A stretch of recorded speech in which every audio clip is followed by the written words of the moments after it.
Ari Gylfason, svona, já, 40 mínúta leikmaðurinn í fyrstu deildinni, svona þín fyrstu viðbrögð eftir þennan leik?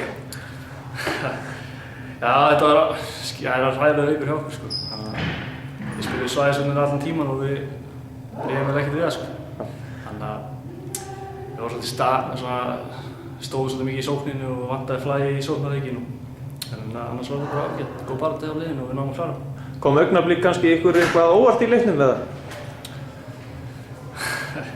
Nei, nefnilega, sko. Ég vissum alveg að þeir væru svona reynslu boltaskilur og kynnu leikinn vel og þeir komu með þennan alveg hörku baráttu og í endan líka þeir voru miklu betra formreyndar en ég bjóst við, sko. Ég held að þeir myndi ekki lögum með okkur svona lengi, sko. Nei. Nú ertu búinn að spila, 40 mínútur hverjum leik eða hvernig er það? Já, svona næstu því. Já. Heldur þú myndir meika að spila í framlíkingu?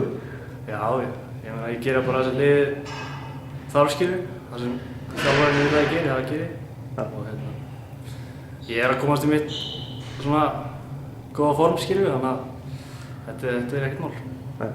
Þú fylgistu með þínum gamla félagi KFÍ í úrvalsdeildinni? Já, ég fylgist með. Ánægður með þá?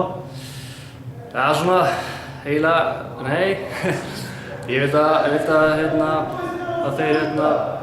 væri að gera aðeins betur hluti, en þetta er náttúrulega erfitt fyrir á. Þú ekki bara skjóta ykkur á þá? Skjóta okkur. Skjóta eitthvað á þá? Nei.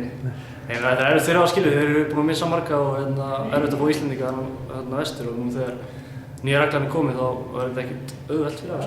En nú spyr ég að spila í nýjum búningum, hvernig kom það til? Þetta er Peak búningar sem Bjarmi redda okkur, hann er vinnur ykkur á Peak. Þetta eru heldur fínir búningar. Við erum búin að spila það núna 2 leiki. Bara svona simpúl, Já. það veist. Hljómar þetta gott, Ari, þakka fyrir.